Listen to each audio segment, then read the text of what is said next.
ไปรับเลี้ยงลูกใครแทนหั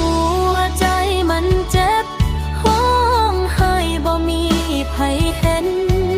เลือดเนื้อของเจ้าบ่สำคัญป่านนั้นเลยบ่ทิ้งเมียให้เป็นไม้แต่ไปเอาแม่ไม้มาแทนทิ้งลูกก็แท้ให้ดิ้นรนแต่ไปรับเลี้ยง